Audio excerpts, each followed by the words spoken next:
Bismillahirrahmanirrahim. Assalamualaikum warahmatullahi wabarakatuh. Alhamdulillahirrahmanirrahim. Bapak Ibu guru yang saya hormati, pada hari ini kita bisa berkumpul dalam rangka kegiatan diseminasi salah satu topik atau modul yang diikuti oleh teman kita, calon guru penggerak dari SDN Labuan 1, di mana topiknya pada hari ini menumbuhkan budaya positif di lingkungan sekolah. Karena ini di lingkungan sekolah, maka Bapak Ibu guru semuanya diharapkan bisa memahami apa budaya positif yang nantinya akan disampaikan oleh teman kita Ibu Trisneti. Untuk itu, marilah kesempatan ini kita buka dengan pembacaan surat Al-Fatihah dalam hati. Kemudian selanjutnya biar Ibu Trisni bisa menyampaikan seperti apa budaya positif yang seharusnya diciptakan di lingkungan sekolah kita. Marilah kita buka dengan pembacaan surat Al-Fatihah.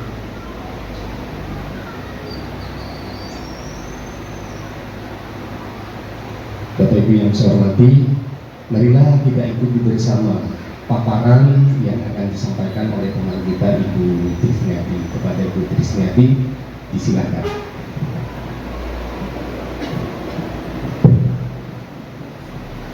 Baik, terima kasih kesempatannya Bapak Mahfud SPD selaku Kepala Sekolah SDN Labuan 1. Masa saya mulai.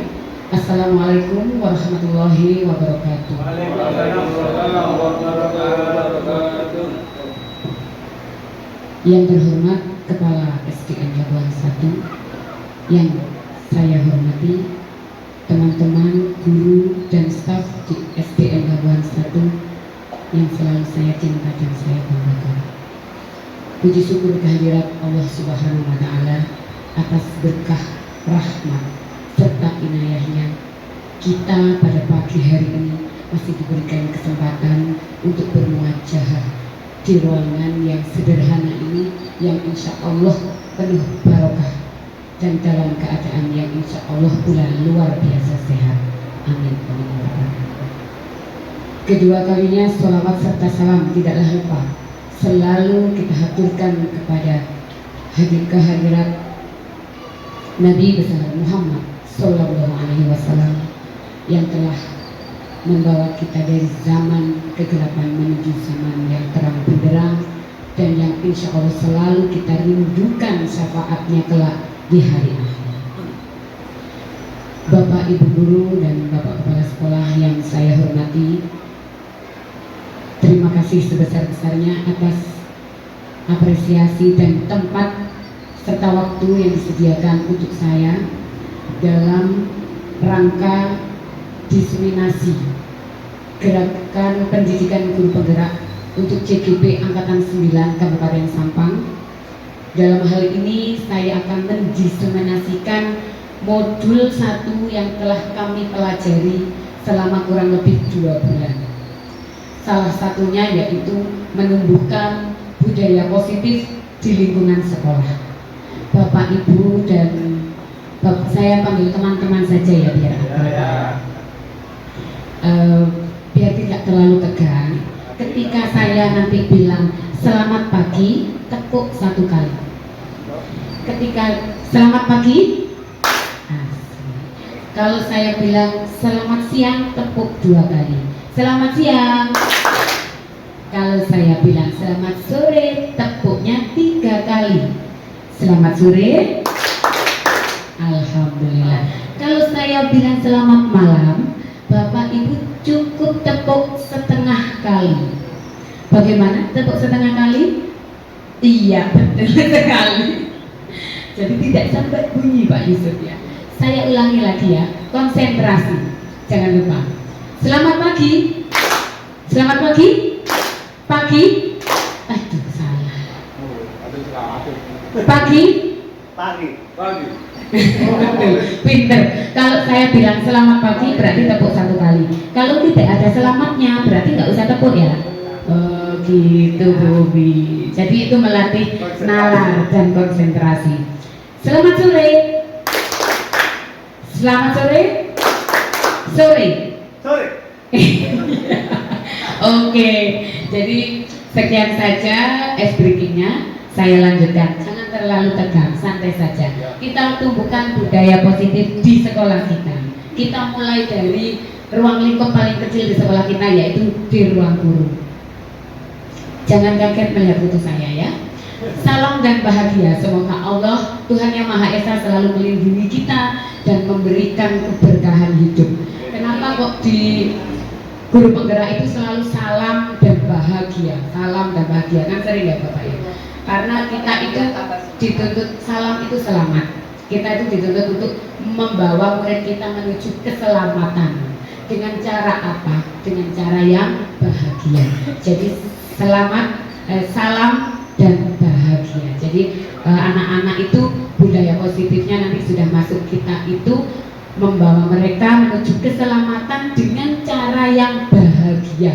Bahagia bagi kita dan bahagia bagi murid kita. Begitu.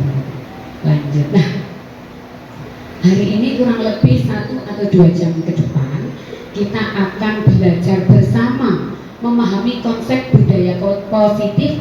Di dalamnya itu terdapat perubahan paradigma, stimulus respons, dan teori kontrol.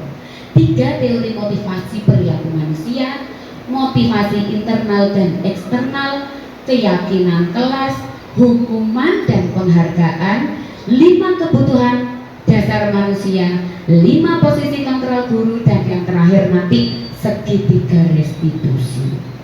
Kemudian kita diharapkan nanti menerapkan strategi disiplin positif yang memerdekakan murid untuk menciptakan ekosistem sekolah dan berpihak pada anak.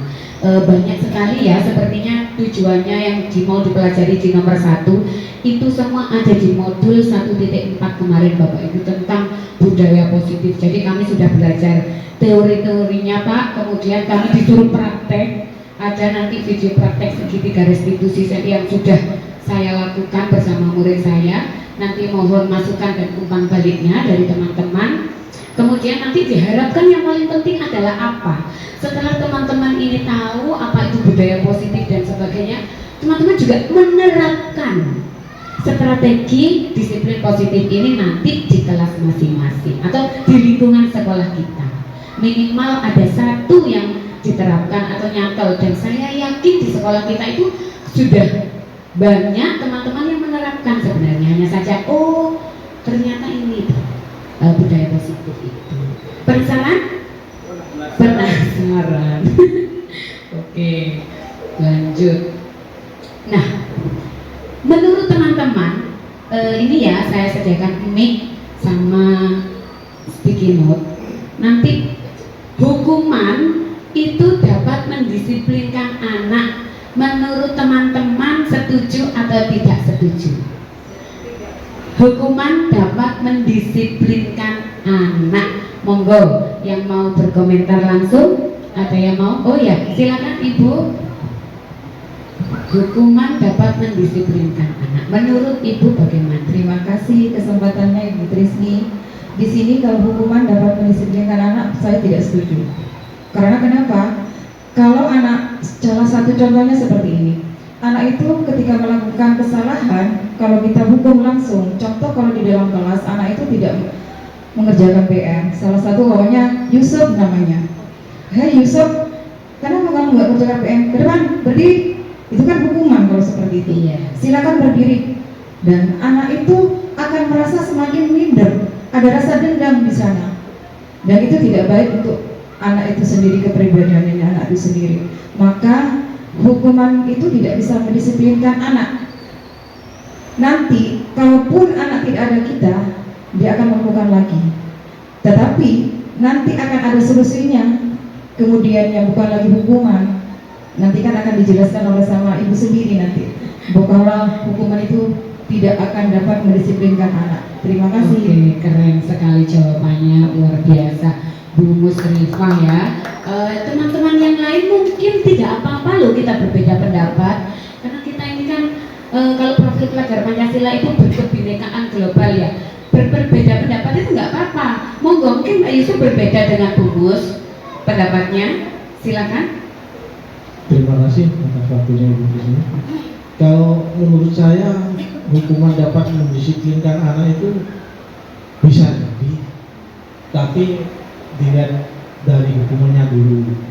Kita lihat kesalahannya dulu, kita cari bagaimana solusinya, nanti kita sesuaikan dengan hukumannya.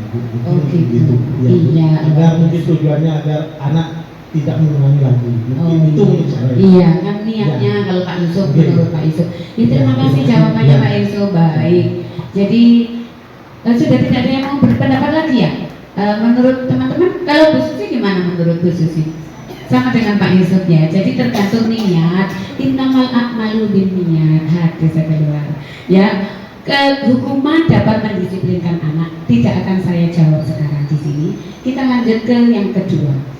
Pemberian hukuman dengan hal positif seperti membaca atau membersihkan halaman sekolah itu dapat meningkatkan disiplin anak. Hayo, teman-teman yang mau berpendapat lagi siapa?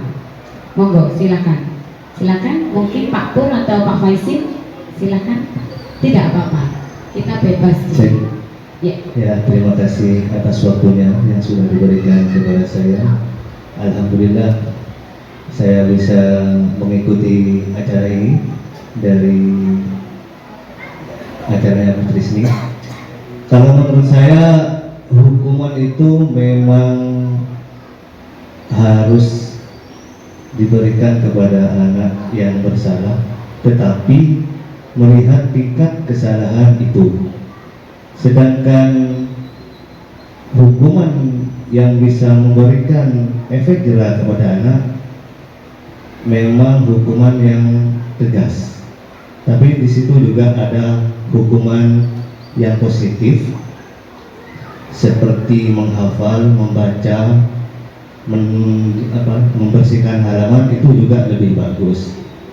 Tapi kalau hukuman yang sifatnya fisik itu memang perlu dihindari mungkin.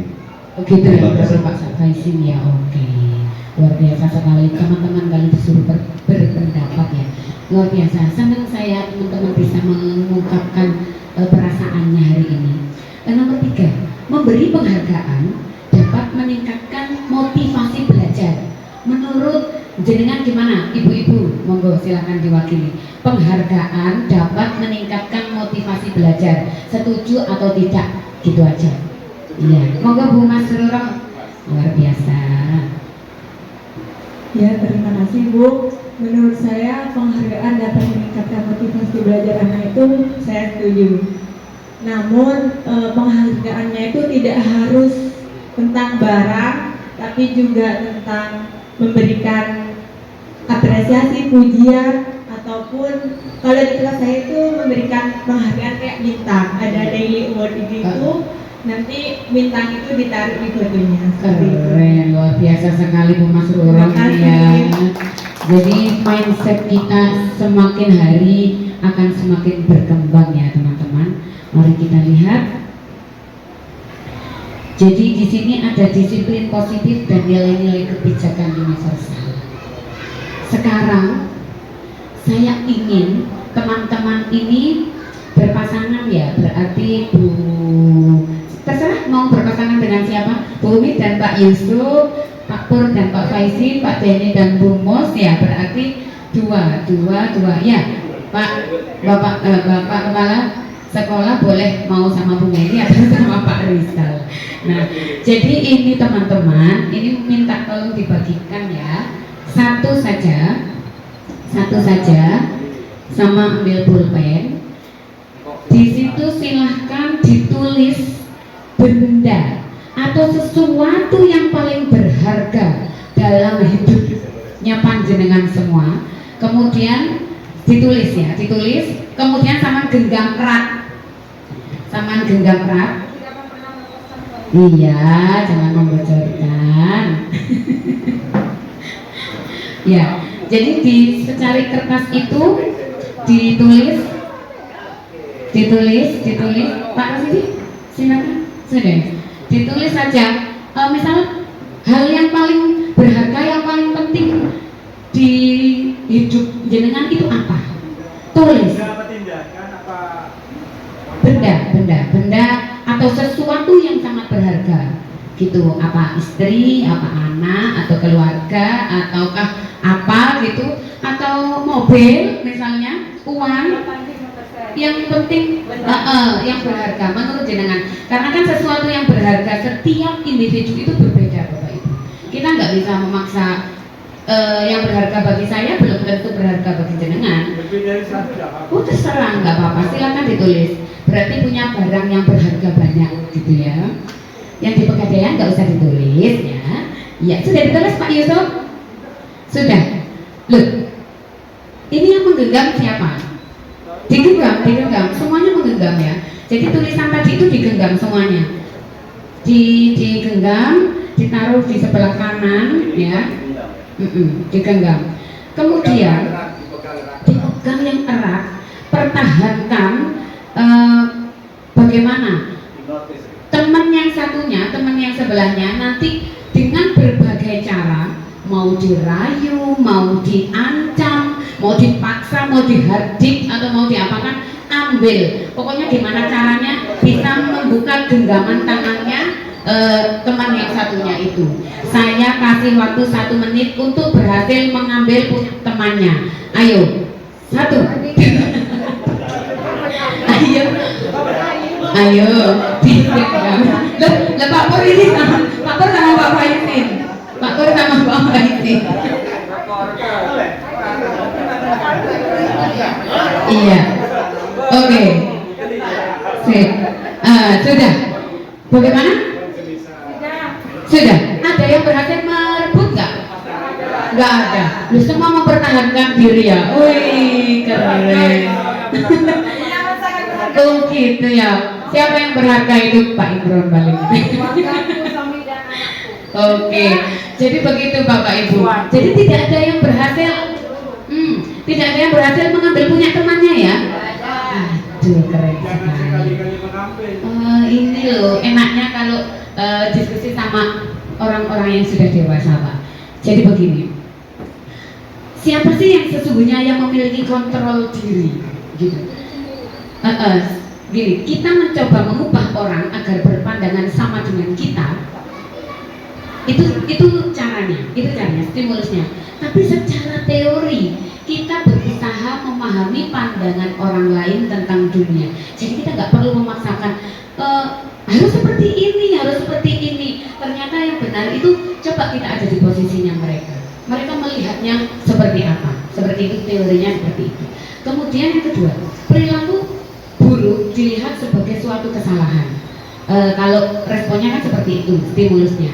Semua perilaku itu memiliki tujuan aslinya, ya kan Bapak Ibu ya. Jadi orang melakukan sesuatu, kayak misalnya anak-anak tidak memakai sepatu misalnya dia lari-larian. Kita kan mesti lihatnya gini, itu salah, kamu itu begini, dimarahi kan ya. Tapi aslinya kita harus tahu loh, kenapa dia itu kok nggak pakai sepatu itu. Kenapa, alasannya apa? Dia itu punya tujuan ya kan. Tujuannya kan macam-macam. Kita harus mau menerima tujuan itu gitu. Harus care, harus menerima alasan orang lain untuk berbuat seperti itu. Orang lain bisa mengontrol saya katanya, tapi aslinya hanya Anda yang bisa mengontrol diri Anda. Jadi jangan kebahagiaan Anda itu digantungkan pada orang lain ya Bapak Ibu. Betul sekali. Jadi orang lain itu sepertinya, oh itu loh si anu begini. Nyatanya yang bisa mengontrol kebahagiaan Anda, diri Anda, itu diri Anda sendiri, bukan orang lain. Begitu. Saya bisa mengontrol orang lain kalau stimulusnya. Nyatanya Anda itu nggak bisa mengontrol orang lain karena mereka sudah punya kontrol diri sendiri. Buktinya benda berharga di tangannya tadi aja nggak bisa dengan rebut ya, dengan cara apapun. Pemaksaan ada pada saat wujudan gagal. Kolaborasi dan konsensus menciptakan pilihan-pilihan baru. Model berpikir menang kalah. Sekarang sudah nggak zaman Bapak Ibu model berpikir menang ada yang kalah. Nggak, sekarang harus menang dan menang. Yang satunya menang, yang satunya juga harus menang. Begitu, jadi tidak ada yang dirugikan. Kita akan belajar. Apakah makna disiplin? Secara teori seperti ini. Tidak perlu saya jelaskan lagi. Saya yakin teman-teman sudah paham. Namun dalam budaya kita, makna kata disiplin itu telah berubah menjadi sesuatu yang dilakukan seseorang pada orang lain untuk mendapatkan kepatuhan. Kecenderungan umum adalah menghubungkan kata disiplin dengan ketidaknyamanan, bukan dengan apa yang kita hargai atau pencapaian suatu tujuan mulia. Biasanya kalau aku mendengar kata disiplin itu lalu nyaman sekali. Disiplin harus berangkat pagi ya, disiplin harus pulang tepat waktu, disiplin harus masuk kelas tepat waktu ya. Kan nggak nyaman-nyaman semua kedengarannya ya.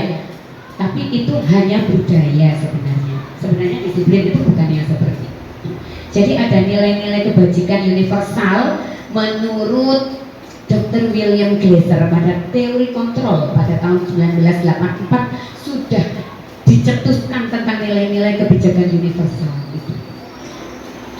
Dan Diane Gosset juga tahun 98 juga mengaitkan nilai-nilai kebajikan yang diyakini seseorang, maka motivasi intrinsiknya akan terbangun sehingga menggerakkan motivasi dari dalam untuk dapat mencapai tujuan mulia yang diinginkan.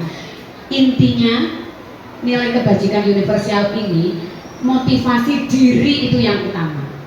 Bagaimanapun motivasi yang ada di luar, di lingkungan kita motivasi bagus seperti apapun, tapi kalau diri kita tidak mau, tidak akan masuk di situ. Jadi motivasi dari dalam itu yang paling penting.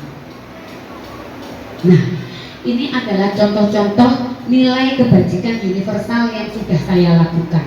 Bapak Ibu, di sekolah kita itu nilai kebajikan universal itu P3 itu. P3 profil pelajar Pancasila. Pelajar Pancasila apa?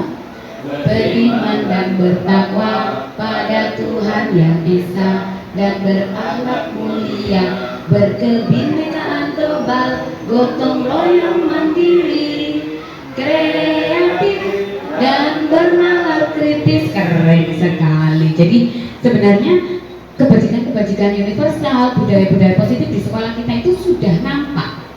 Kita sudah mengimplementasikan kurikulum merdeka kan, sudah tahap kedua. Jadi disiplin kegiatan upacara itu masuk ke disiplin positif. Kemudian ada kegiatan ini budaya, menghargai kebudayaan orang lain, kegiatan P5 di sana kegiatan dengan alam, kolaborasi, menghargai dan menyambut anak-anak. Kemudian ada apresiasi juga sampai mereka itu berdaya saing global, mereka bisa ke tingkat yang lebih luas, ke tingkat yang lebih tinggi. Jadi ini hal-hal kebajikan yang sudah saya lakukan bersama murid-murid saya. Begitu. Kita lanjutkan. Di sini ada teori motivasi, hukuman dan penghargaan dan restitusi. Di sini teman-teman, di sini saya tidak hanya berbicara berdasarkan katanya, Bapak. Karena di sini kami diajari dan dibekali dengan teorinya. Jadi ada teorinya. Teori itu tidak semata-mata langsung muncul begitu saja. Pencetus teori itu juga berdarah-darah ya, meneliti sampai akhirnya muncul teori itu. Teori motivasi, hukuman dan penghargaan serta restitusi. Apa sih restitusi dari tadi? Nah ini motivasi perilaku manusia. Satu, untuk menghindari ketidaknyamanan atau hukuman. Apa yang akan terjadi apabila saya tidak melakukannya? Itu eksternal. Misal, anak-anak berangkat ke sekolah, begitu saya nanti kalau saya datang terlambat, ya apa yang akan terjadi pada saya? Nanti pasti saya dimarahi guru saya. Itu motivasi eksternal dari luar, Bapak Ibu. Kemudian turun yang kedua, untuk mendapatkan imbalan dari orang lain atau institusi. Apa yang akan saya dapatkan apabila saya melakukannya? Kalau saya berangkat ke sekolah pagi-pagi banget, disiplin, apa ya? Saya dapat apa ya dari guru saya? Itu juga masih motivasi eksternal, belum internal. Nah, baru kalau dia berangkat ke sekolah untuk menghargai dirinya sendiri, karena saya ini murid yang teladan, saya berangkat, saya menghargai diri saya sendiri, saya akan menjadi orang yang seperti apa, saya ingin menjadi orang yang disiplin di masa depan. Baru itu adalah motivasi internal dari dalam diri. Jadi kita refleksi diri ya teman-teman. kadang saya juga berangkatnya siang, itu motivasi internal saya sedang menurun. Jadi kalau saya berangkatnya pagi berarti motivasi internal saya sedang bagus gitu. Karena manusia itu tidak stabil begitu. Lanjut. Apa itu merdeka? Oh, kalau ini sudah paham semua ini teman-teman Labuhan Satu. Merdeka itu tidak hanya terlepas dari perintah, akan tetapi juga cakap membuat perintah untuk dirinya sendiri. Jadi merdeka itu tidak hanya terlepas dari perintah. Oh, saya nggak dapat perintah itu saya merdeka. Bukan. Tapi jenengan merdeka memerintah diri jenengan sendiri. Saya harus berangkat pagi. Saya harus melakukan ini. Itu loh yang namanya merdeka itu. Jadi memerintah dirinya sendiri. Internalnya itu yang dibangun, yang terutama. Lanjut. Dihukum oleh penghargaan. Di sini banyak sekali ilmu yang saya dapat di modul yang kemarin ini, Pak. Kenapa? Karena selama ini saya merasa penghargaan itu penting. Bagaimana kalau menurut teori? Bahwa penghargaan itu berlaku sama dengan hukuman ternyata secara teori. Dalam arti meminta atau membujuk seseorang melakukan sesuatu untuk memenuhi suatu tujuan tertentu dari orang yang meminta atau membujuk, maksudnya minta imbalan ya. Dorongannya eksternal dan akan ada faktor ketergantungan. Kalau tidak dikasih penghargaan lagi, maka dia akan kecewa. Beberapa dampak dari pemberian penghargaan itu oleh Alfie Cohen pada tahun 1993 sudah dikerenah, waduh bahasanya karena sudah dirancang seperti ini. Jadi penghargaan itu mempunyai pengaruh jangka pendek dan jangka panjang. Penghargaan itu menghukum, penghargaan itu mengurangi ketepatan, penghargaan itu tidak efektif, dan penghargaan itu merusak hubungan ternyata Bapak Ibu. Dan itu saya kaget juga Pak, teori ini, waduh saya ini nggak tahu apa-apa ternyata ya tentang ilmu-ilmu seperti ini. Jadi monggo kita lanjut untuk belajar lagi. Dalam memberikan apresiasi atau pengakuan, itu perlu diingat ada beberapa hal. Boleh kita memberikan pengakuan, itu apresiasi, itu program kebajikan. Tapi beri pengakuan secara khusus sesuai dengan skill apa yang memang dia ampuh.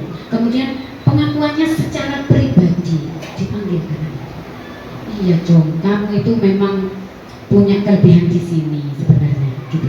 Pengakuan kepada semua murid secara bergantian. Jangan sampai kita memberikan penghargaan atau apresiasi hanya kepada murid itu saja. Kita juga ternyata harus memperhatikan anak yang iya banyak sekali, nanti kan murid saya 21. Jadi ada pergantian pengakuan, mereka biar merasa dihargai.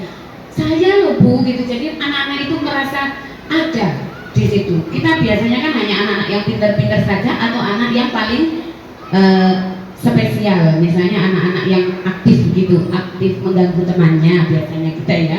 Kemudian beri pengakuan itu secara konsisten Bapak Ibu, secara konsisten. Kalau memang kita sudah pernah mengingatkan anak itu, kamu ini pintar di sini loh nak, kita ingatkan lagi bahwa dia punya nilai positif itu, secara konsisten dan fokus pada proses.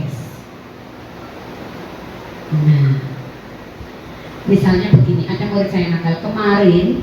Ibu perhatikan itu pembukanya. Nilai kebajikan apa? Kamu itu rasa empatimu itu besar sekali. Kamu tuh perhatian sama temennya. Pada saat menolong murid baru yang ada di kelas kita kemarin gitu. Jadi kata-katanya itu seperti itu. Itu masuk ke apresiasi kebajikan Bapak Ibu. Saya menghargai kepedulianmu loh. Pada saat kamu membantu teman-teman di tugas kelompok. Itu saja anak-anak itu sudah merasa ya Allah, ternyata saya ini di sini dilihat loh sama ibu guru gitu. Tidak hanya ditinggal-tinggal.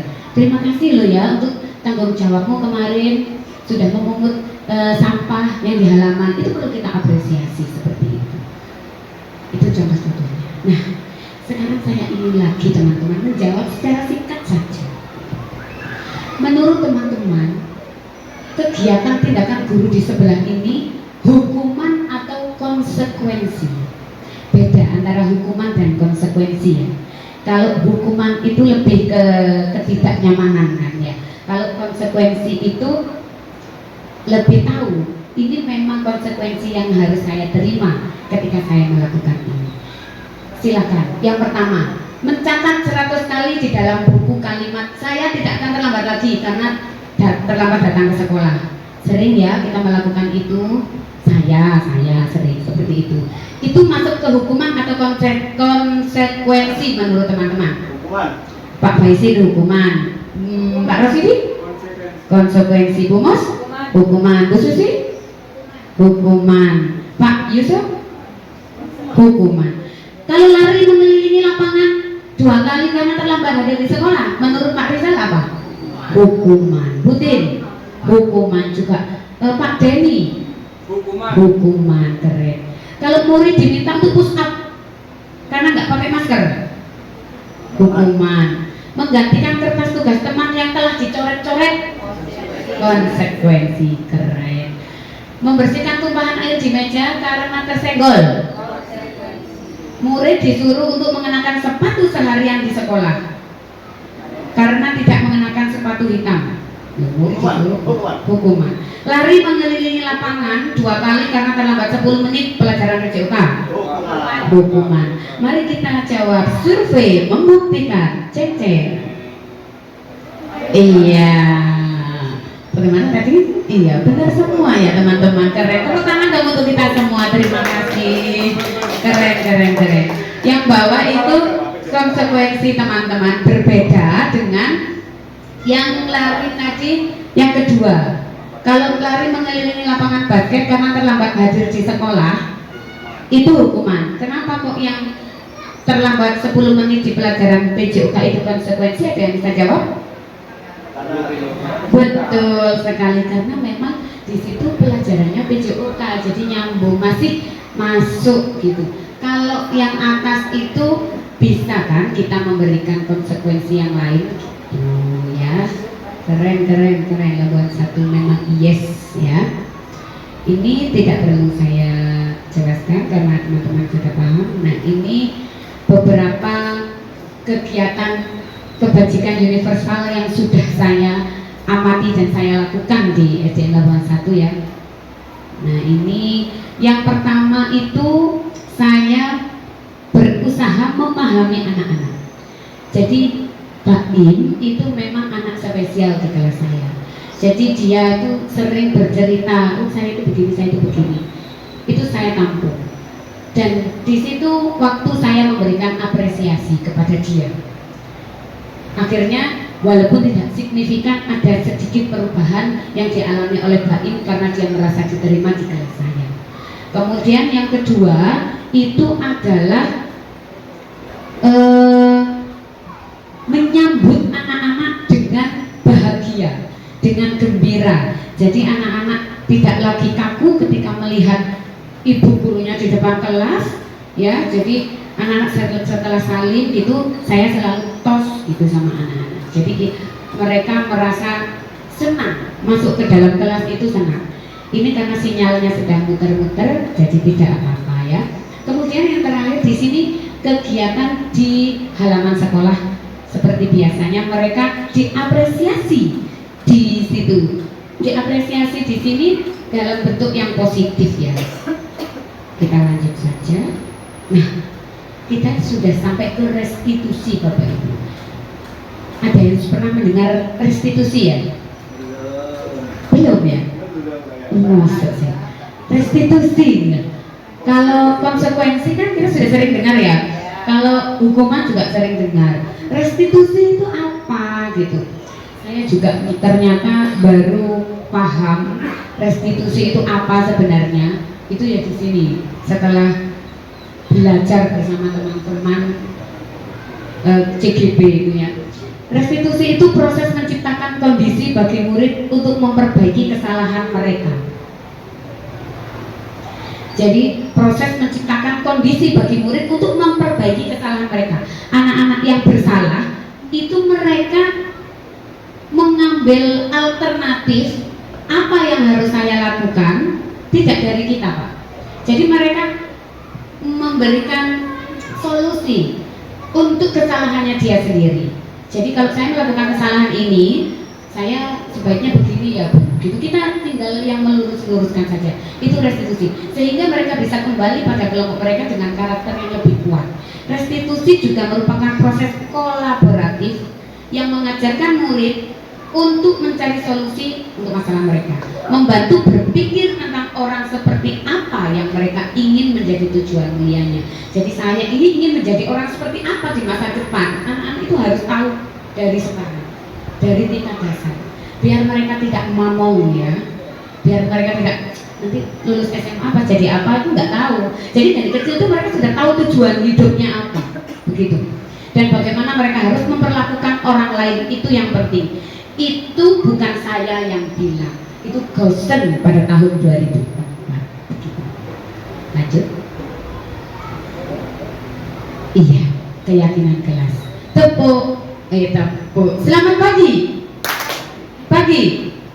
Iya. Selamat pagi. Pagi. Iya, masih konsentrasi. Nanti konsumsinya setelah ini ya teman-teman ya.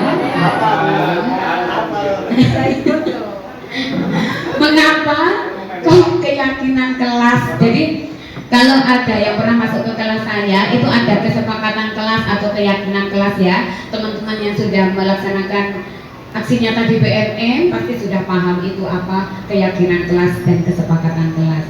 Jadi memang itu ada dalam struktur Merdeka Belajar yang dirancang oleh Kemendikbud. Mengapa kok tidak peraturan saja sih, kok harus keyakinan kelas? Mengapa kita memiliki peraturan harus menggunakan helm bila mengendarai kendaraan roda 2? Kenapa Pak Pur? Kok kita itu harus menggunakan helm? Menurut Pak Pur apa? Oke, pengen tahu suaranya Pak Pur. Terima kasih Bu Trisni. Oke. Kalau menurut saya, kenapa harus menggunakan helm bila mengendarai kendaraan roda 2? Iya. Karena untuk keselamatan ya. Wih, keren. Bukan karena takut polisi, tapi karena faktor keselamatan. Iya, karena faktor keselamatan luar biasa Terima sekali. kasih. Terima kasih Pak Pur, umpan baliknya. Kemudian, mengapa kita memiliki peraturan 3M, menggunakan masker, mencuci tangan, dan menjaga jarak 1,5 meter ketika ada pandemi COVID? Ada yang bisa bantu saya menjawab? Butin mungkin, kenapa kok kita harus ada aturan 3M itu? Iya. Terima kasih. Iya. Kesempatan untuk saya memberikan jawaban ini. Mengapa kita memiliki peraturan 3M, yaitu menggunakan masker, mencuci tangan, dan menjaga jarak 1,5 meter. Yaitu kita harus untuk menjaga kesehatan. Nah, yaitu Oh iya, wah, keren sekali. Memang iya Bu. Kalau kita tahu kan aturan itu dibuat untuk apa, pasti jawaban kita akan tepat ya. Jadi untuk keselamatan, untuk kesehatan. Terus yang ketiga, mengapa kita memiliki peraturan harus datang tepat waktu pada saat mengikuti pelatihan atau pada saat kita ke sekolah misalnya. Ada yang bisa menjawab nggak, teman-teman yang membantu? Pak Rizal, yang biasanya pagi berangkatnya. Ya, kenapa Pak Rizal? Baik, terima kasih untuk kesempatannya. Mengapa kita memiliki peraturan harus datang tepat waktu pada saat mengikuti pelatihan? Menurut saya yang pertama itu untuk menghargai orang-orang yang terlebih dahulu datang, dan yang kedua untuk belajar mendisiplinkan diri. Oh, keren sekali ya, alhamdulillah, luar biasa. Jadi jawaban teman-teman itu semuanya menurut saya tepat, karena memang di sana sesuai dengan alasan. Pertama keselamatan, kedua kesehatan, yang ketiga untuk menghargai diri kita sendiri, ya kan? Kita menghargai diri kita sendiri, baru kita dihargai orang lain, gitu. Untuk mendukung motivasi intrinsik yang paling penting itu dari dalam diri, bukan karena dilihat kepala sekolah, bukan karena dilihat Pak polisi, bukan karena dilihat Pak dokter, bukan, tapi karena ingin sehat, ingin selamat, dan ingin menjadi orang yang disiplin. Begitu teman-teman. Nah, di sini ini loh, kelihatan ya? Di yang tengah itu peraturan kelas. Peraturan kelas itu ada.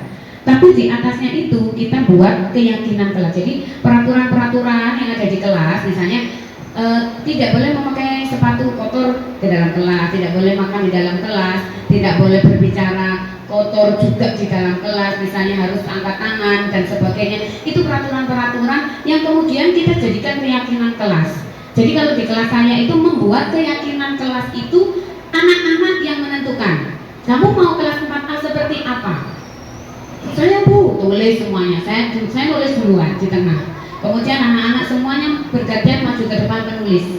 Kemudian itu saya foto dan saya rangkum secara umum. Akhirnya jadi keyakinan kelas, saya tempel. Akhirnya anak-anak kalau melanggar atau lupa dengan keyakinan kelasnya, tinggal mengingatkan, memakai segitiga restitusi yang akan kita pelajari selanjutnya. Setelah keyakinan kelas, di situ ada lingkungan yang positif. Kalau di Labuhan 1 ini keyakinan kelasnya semua, setiap kelas ada Pak, punya keyakinan kelas, maka lingkungan itu akan positif. Kemudian kalau lingkungan positif, maka budaya positif itu akan terwujud. Begitu. Jadi lingkarannya seperti ini, teman-teman. Iya. Nah, selalu kembalikan buku ke tempatnya. Menurut teman-teman, jawab secara serentak aja nggak apa-apa. Itu keyakinan kelas atau apa? Peraturan. Nggak gitu ini konsepnya. Ini aja langsung jawabannya ya. Selalu kembalikan buku ke tempatnya. Itu keyakinan kelasnya adalah tanggung jawab. Kemudian dilarang mengganggu orang lain, itu artinya menghormati orang lain. Jadi kalau kalimat-kalimatnya itu peraturan kelas seperti yang ini. Kalau keyakinan kelas, kita positif semua kalimatnya Pak. Jangan berlari di kelas. Itu diganti dengan keselamatan dan keamanan. Utamakan keselamatan dan keamanan. Jadi tidak ada kata jangan. Kemudian dilarang menggunakan narkoba. Budayakan hidup sehat. Gitu. Kalimatnya seperti itu. Kemudian dilarang mengganggu orang lain. Mari kita hormati orang lain. Kan lebih positif kan ya. Lanjut. Nah, ini proses pembuatan keyakinan kelas di kelas 4A. Jadi mereka setelah itu menuliskan juga di sticky note juga, ditempel juga. Ini keyakinan kelas yang sudah kami sepakati bersama. Begitu. Kemudian ini ada kebutuhan dasar manusia. Saya ingin tahu kebutuhan dasar kita itu apa ya sebenarnya ya, kan macam-macam ya Bu Umi. Kebutuhan dasarnya Bu Umi itu apa? Menurut Bu Umi? Makan misalnya apa? Sandang, pangan, papan, uang gitu. Oh iya, benar. Oke, nggak apa-apa Bu, karena memang ini kebinekaan global, kita menampung, kita tidak benar Bu, karena kebutuhan setiap manusia itu berbeda-beda ya. Tapi menurut teori memang ada, kita diarahkan kebutuhan dasar manusia berdasarkan teori. Kalau saya kebutuhannya, ya hampir sama dengan Bu sebenarnya. Kalau Bu Susi misalnya sehat, ini bertahan hidup, salah satunya dengan uang, ya kan, nggak apa-apa benar. Kemudian kasih sayang dan rasa diterima. Kemudian ada kepenguasaan, kesenangan, dan kebebasan. Jadi 5 kebutuhan dasar manusia menurut teori, bukan menurut Budrisme ya. Jadi bertahan hidup itu kan, untuk memenuhi bertahan hidup itu kita kan macam-macam Pak caranya. Kemudian kita ada kasih sayang dan rasa diterima. Saya 15 tahun di Sreseh bertahan, itu kenapa kok bisa? Ya karena saya merasa diterima di sini dan saya mendapatkan banyak kasih sayang dari orang-orang di sini, makanya saya bertahan, penguasaan, kebebasan, dan saya senang gitu. Ya, lanjut. Ini salah satu beberapa kegiatan di kelas saya untuk memenuhi kebutuhan dasar manusia. Mereka butuh dihargai, ini. Kemudian mereka juga butuh difasilitasi sesuai zaman mereka. Kemudian mereka juga butuh kebebasan belajar di luar. Kemudian mereka butuh saling memaafkan dan saling menyayangi. Ini sebenarnya video-video bagus Bapak Ibu, nanti saya kirim ya videonya. Itu anak-anak berpeluk-pelukan gitu. Setelah bertengkar itu, kemudian lanjut. Nah, masih ada lagi ternyata ya budaya positif itu 5 posisi kontrol. Jadi kalau tadi 5 kebutuhan dasar manusia, sekarang 5 posisi kontrol kita sebagai manusia. Ini loh intinya yang paling penting. Bagaimana sih intinya? Kita lihat. Waduh. 1, 2, 3, 4. Silakan dilihat dulu. Yang warna ini, yang warna tebal itu Pak. Penghukum, pembuat orang merasa bersalah, teman, pemantau, atau manajer. Jadi kita sebagai guru, posisi kita itu ada di mana sebenarnya? Ya Allah, kalau saya lihat ini itu saya, ya Allah gitu. Saya senyum-senyum sendiri. Selama ini itu saya kontrol saya itu ada di posisi apa? Ada yang kolaborasi Bu, ada yang di sini, ada yang di situ. Kadang nggak tetap ya Pak ya. Makanya Tidak monoton katanya. betul, dengan adanya kita refleksi, saya tadi sebagai apa ya di kelas? Saya ya Allah Bu, saya itu kebanyakan, jujur ya, kebanyakan saya itu selama ini itu berada di sini. Ini pembuat orang merasa bersalah. Sering banget saya sebelum ini tuh bilang, ibu tuh kecewa sama kalian anak-anak, ya kan? Saya itu kecewa. Ibu tuh sudah begini, sudah begitu, tapi kalian seperti ini, ya Allah. Ternyata itu saya gagal Bapak Ibu. Itu banyak belajarnya saya di sana. Yang benar seperti apa? Yang ini yang paling tepat. Kita itu adalah manajer. Jadi ini nanti saya share di grup ya, jangan posisinya ada di mana. Saya nggak akan bertanya di sini posisinya ada di mana, tidak, karena itu pribadi. Kalau saya bisa mengungkapkan, saya dulu adalah orang yang paling sering membuat orang lain merasa bersalah, itu saya. Tapi semoga dengan adanya kegiatan budaya positif di guru penggerak ini, saya bisa menjadi manajer untuk diri saya sendiri, gitu. Maksudnya amin ya Allah. Jadi guru mengajukan pertanyaan-pertanyaan. Loh, kenapa kamu kok seperti itu? Gitu dulu. Kemudian apa sih yang kita yakini? Kamu tuh sebenarnya tahu nggak sih aturan keyakinan kelas kita? Kemudian sebenarnya ya nggak apa-apa, kan gitu. Bu Trisni juga dulu pernah kok seperti itu. Jadi dia merasa kuat. Kemudian akhirnya dia akan meletakkan dirinya sebagai individu yang positif dalam dunia yang berkualitas. Bagaimana caranya saya bisa memperbaiki keadaan? Jadi anak-anak ditanya, terus gimana caranya kamu memperbaiki keadaan? Dia akan saya nanti pikir lagi Bu, misalnya dia nggak pikir, saya minta maaf Bu. Dia akan mengeluarkan idenya sendiri, mengevaluasi diri, bagaimana cara memperbaiki. Di situ intinya identitas kita sebagai manajer. Ini yang paling bagus di sini. Kalau yang makanya kepala sekolah itu manajer ya Bapak Ibu ya. Jadi memang beliau itu sudah punya posisi kontrol yang berada di manajer. Jadi kepala sekolah itu memang sudah benar berada di sana. Makanya saya belum berani menjadi kepala sekolah gitu, karena saya belum ada di sana. Makanya ikut untuk penggerak gitu ya. Oke, lanjut. Ini salah satu kegiatan saya. Ini ketika mendamaikan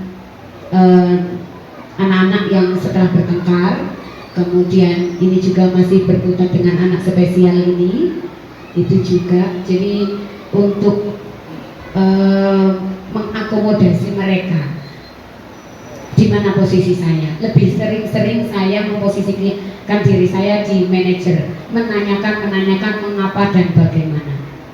Ya. Nah, ini segitiga restitusinya Bapak Ibu. Saya jelaskan sedikit. Iya. Ternyata segitiga restitusi ini penting. Pertama yang harus kita lakukan itu adalah menstabilkan identitas.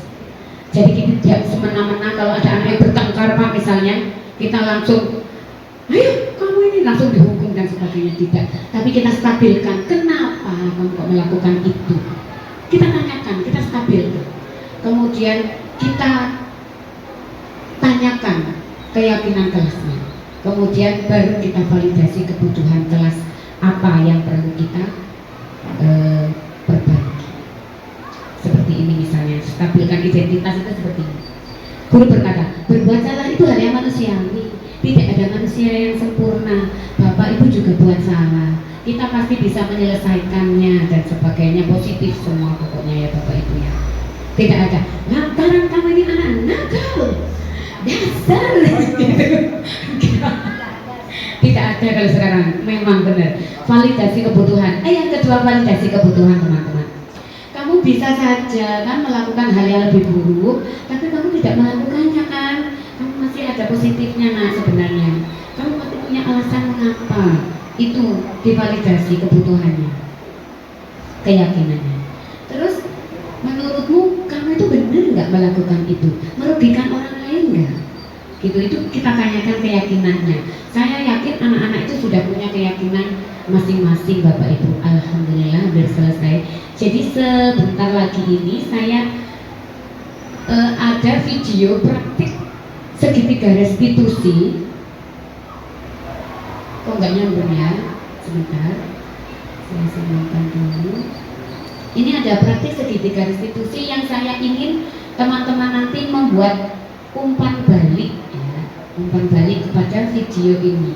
Jadi teman-teman nanti diperhatikan di mana posisi saya pada saat melakukan itu.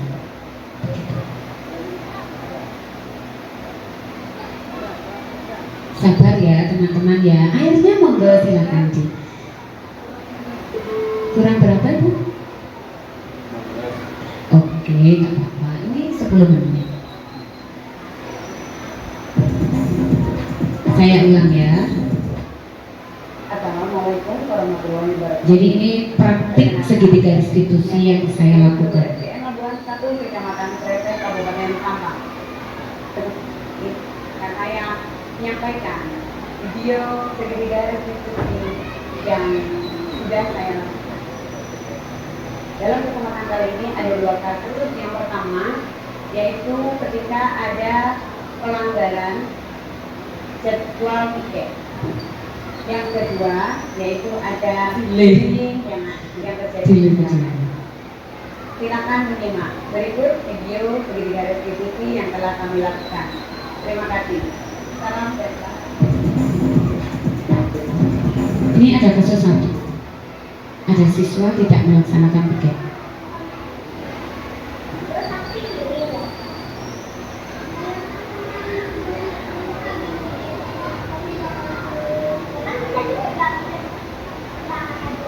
Sambil minum bonus mungkin airnya diedarkan. Nanti masih mesen, masih padamnya masih mesen.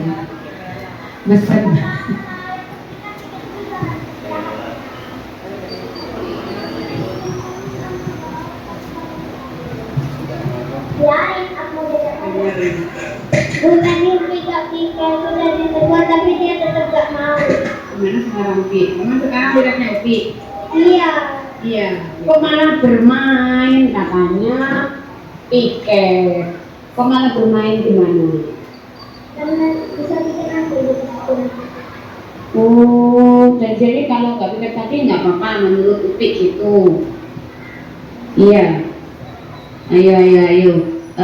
Setelah ini bertemu sama Aceng ya, ketemu sama ibu juga. Jadi ibu jelaskan gimana enaknya. Dua anak ini ada masalah. Upi tadi dilihat Upi bermain-main, nggak tiket. Emangnya sekarang jadwalnya Upi sama Aceng yang tiket ya hari ini. Tapi Aceng sudah tiketnya. Bentar Aceng. Ditanya dulu, Upi kenapa? Alasannya Upi kok nggak tiket itu kenapa? Capek dari rumah. Emang di rumahnya Upi bekerja apa? Kok sampai capek banget?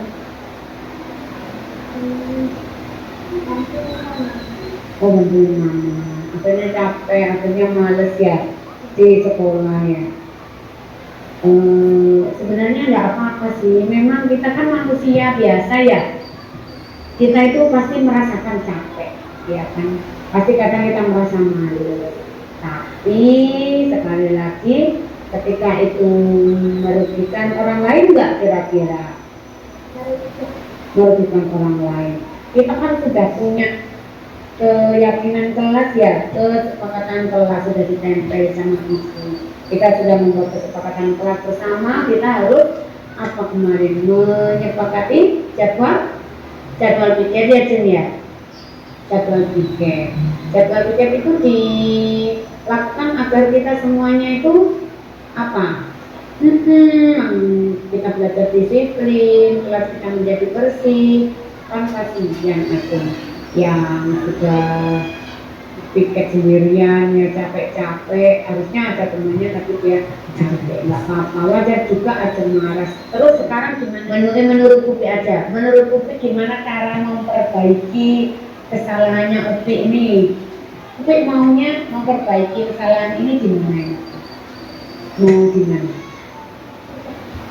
Piket, jadi mulai sekarang Upi mau piket. Terus yang menggantikan tadi pagi yang ada juga kelihatan, Upi mau bertanggung jawab seperti apa kira-kira? Membersihkan kelas. Ajeng gimana Ajeng? Menurut Ajeng?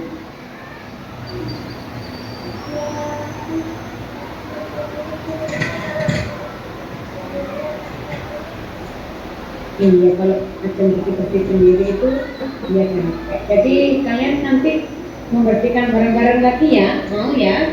Jadi sekarang sudah berdamai ya, nggak boleh bertengkar lagi. Yuk bersihkan dulu. Iya,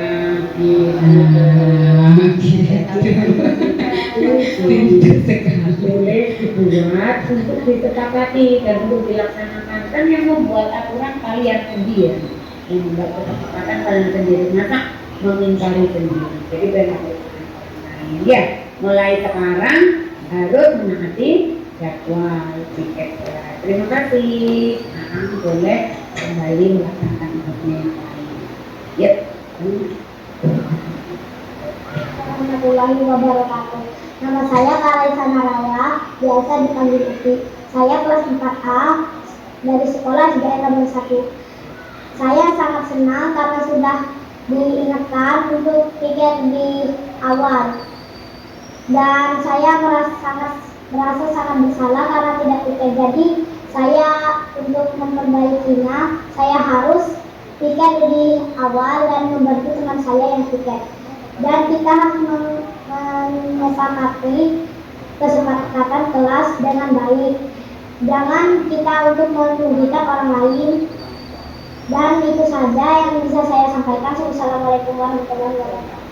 Iya, waalaikumsalam warahmatullahi wabarakatuh. Ini sebenarnya ada kasus kedua, yaitu perundungan. Jadi sebenarnya sama cara kita mengatasi itu sama. Jadi kalau yang kasus kedua ini, Upi itu dimintai uang oleh salah satu temannya. Nah, itu di sini. Kenapa?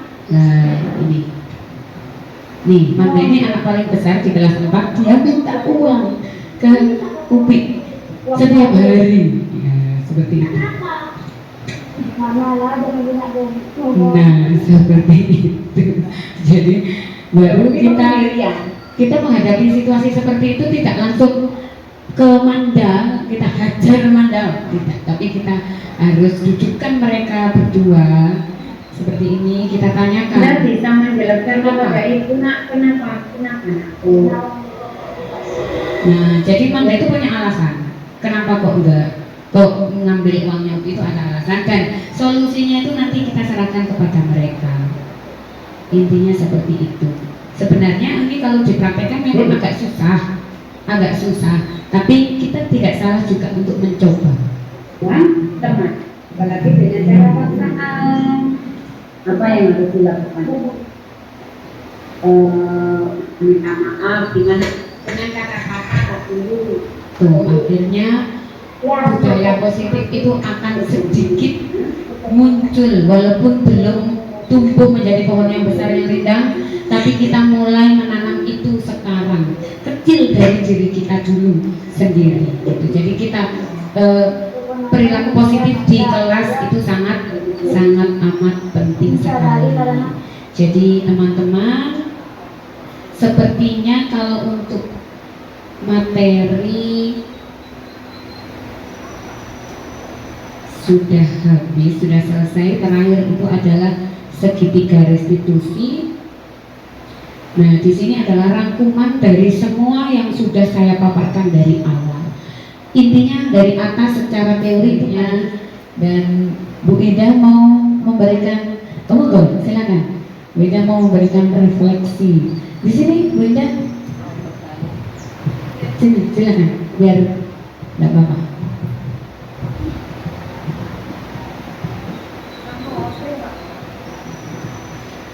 Terima kasih kesempatan Ibu Trisni. Di sini saya mau bertanya mengenai kasus yang seperti tadi, yang dimana anak-anak itu tidak melakukan piket. Di sini kalau di perpustakaan, kalau di setiap kelas, menurut saya Bapak Ibu guru mungkin sudah memiliki keyakinan bagi siswa-siswinya dalam melakukan kegiatan di dalam kelasnya. Tapi kalau menurut saya di dalam perpustakaan, kalau menurut saya sendiri, saya sangat kesulitan untuk melakukan atau membuat sebuah keyakinan di dalam perpustakaan, karena di perpustakaan tidak hanya satu siswa, ya, satu kelas atau dua kelas, ya. Karena dari kelas 1 sampai kelas 6, dan yang cuma masuk ke kelas yang masuk ke dalam perpustakaan itu kebanyakan anak kelas 1, anak kelas rendah. Itu pun kalau mau masuk masih ada rasa takut, karena yang sudah di dalam perpustakaan itu kelas tinggi. Nah, di sini saya selalu kesulitan untuk mengatasi piket taman baca.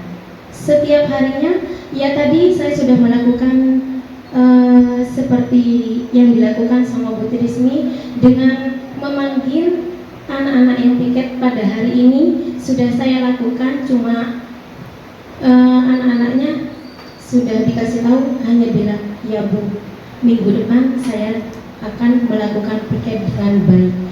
Tapi lama-kelamaan sampai sekarang sudah terbukti tidak keluar. Iya, baik. Seperti itu. Bagaimana caranya untuk mengatasi itu? Iya, Terima kasih. Duduk di sini aja, Mbak Ida. Monggo, langsung saya ingin tanggapi. Terima kasih sekali tanggapan yang cukup luar biasa ya untuk kegiatan menumbuhkan budaya positif. Karena memang benar Bapak Ibu tadi perpustakaan belum disinggung, karena saya fokusnya memang di keyakinan kelas. Tapi benar juga, keyakinan perpustakaan itu juga perlu. Siapa yang bertanggung jawab? Kita punya duta pustaka, Mbak. Duta pustaka kelas bawah, duta pustaka kelas atas. Mereka adalah wakil-wakil dari kelas. Dimana kalau di SMP misalnya itu adalah OSIS. Itu yang harus kita berdayakan. Bagaimana tim pengembang literasi di sekolah kita atau perpustakaan itu merangkul mereka. Jangan lupa dengan kolaborasi dengan guru kelas dan juga kebijakan kepala sekolah. Semuanya kita atur lagi nanti bersama, kita sosialisasikan lagi itu di ketika upacara mungkin, dan kita sosialisasikan di mading-mading.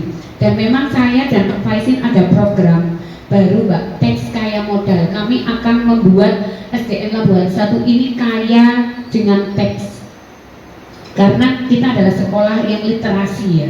Jadi akan banyak pojok-pojok info yang bisa kita manfaatkan untuk mengatasi itu Mbak. Jadi nanti ada keyakinan perpustakaan dengan beberapa konsekuensinya sendiri. Jadi itu pembuatannya tidak harus semua satu sekolah apa yang kamu inginkan di perpustakaan, tapi kita akomodir dengan wakil-wakil yang sudah kita pilih pada Garpu Tala versi 1.2 tahun kemarin itu. Begitu Mbak Ida. Jadi memang perlu kolaborasi lagi dan perlu revitalisasi lagi kegiatan pengembangan literasi. Nanti insya Allah kami siap membantu kembali perpustakaan agar menjadi lebih intensif. Dan sekian dari saya tadi, mohon untuk refleksi dari Bapak Kepala Sekolah dan perwakilan dari teman-teman guru, menurut panjenengan bagaimana dampaknya kegiatan diseminasi budaya positif hari ini. Terima kasih. kasih. Wassalamualaikum warahmatullahi wabarakatuh. Waalaikumsalam warahmatullahi wabarakatuh. Terima kasih. Baik Bapak Ibu, saya ucapkan terima kasih kepada Ibu Trisni yang telah menyampaikan pengalaman dan ilmunya kepada kita semua. Tepuk tangan dulu untuk Ibu Trisni. Saya bahagia dan bangga setelah mengikuti kegiatan ini. Apa yang disampaikan oleh Bu Trisni luar biasa. Memang perlu Bapak Ibu sekalian kita menciptakan budaya positif seperti tadi yang telah disampaikan itu. Jadi semoga apa yang disampaikan itu tadi bisa kita implementasikan, kita laksanakan di sekolah kita, budayakan di sekolah kita, tumbuhkan budaya positif itu di sekolah kita, mulai dari diri kita dulu, di kelas kita, kemudian di lingkungan kita. Karena semuanya apa yang tadi disampaikan itu memang luar biasa dampaknya kalau itu bisa terrealisasi di sekolah kita. Dan saya kira itu sudah banyak hal-hal yang sudah kita lakukan, tinggal kita menumbuh kembangkan sehingga budaya-budaya positif ini bisa lebih meluas lagi dan lebih dipahami oleh semua pihak. Dan saya juga berterima kasih kepada Bu Trisni sudah banyak memberikan ilmunya. Mudah-mudahan ini juga menjadi motivasi kepada teman-teman guru yang lain untuk juga ikut berpacu menuju ke guru penggerak ini semuanya. Sehingga kalau teman-teman kita semuanya sudah banyak yang guru penggerak, saya yakin secara otomatis nanti tumbuhnya budaya positif di sekolah kita itu akan tumbuh seperti tumbuhnya jamur di musim hujan. Jadi semuanya akan menjadi berbudaya positif dan akan menghasilkan kegiatan-kegiatan yang positif. Dan ini memang yang menjadi tujuan kita di visi misi kita itu kan menciptakan kepercayaan kepada masyarakat. Kalau sudah tumbuh kembang budaya positif di sekolah kita luar biasa subur, secara otomatis kepercayaan masyarakat kepada kita ini sudah dengan sendirinya. Sebagaimana yang disampaikan oleh Bapak Kepala Dinas itu, kita sudah bisa menciptakan gula-gula. Jadi semut dan lebah itu akan datang dengan sendirinya ke sekolah kita. Dan saya kira itu yang bisa saya sampaikan. Mudah-mudahan budaya positif ini tetap akan tumbuh kembang dengan pesat. Seperti yang saya sampaikan tadi, tumbuhnya jamur di musim hujan. Saya kira cukup. Wassalamualaikum warahmatullahi wabarakatuh.